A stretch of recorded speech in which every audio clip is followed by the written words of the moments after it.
Hello everyone, how are you doing? This is MD Tech here with another quick tutorial. In today's tutorial, I'm going to show you how to change the text-to-speech language on your Samsung Galaxy smartphone.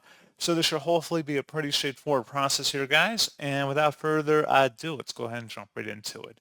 All you have to do is swipe up on your home screen and select the Settings gear button.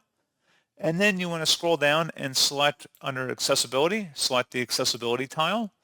And then under Screen Reader, select Talk Back. And then select Talk Back Settings. So underneath Options, select the Settings button. Under Audio, select Text-to-Speech Settings. And then select the Language button here. And then you can select a different language from the list. So pretty straightforward process on that, guys. And as always, thank you for watching this brief tutorial.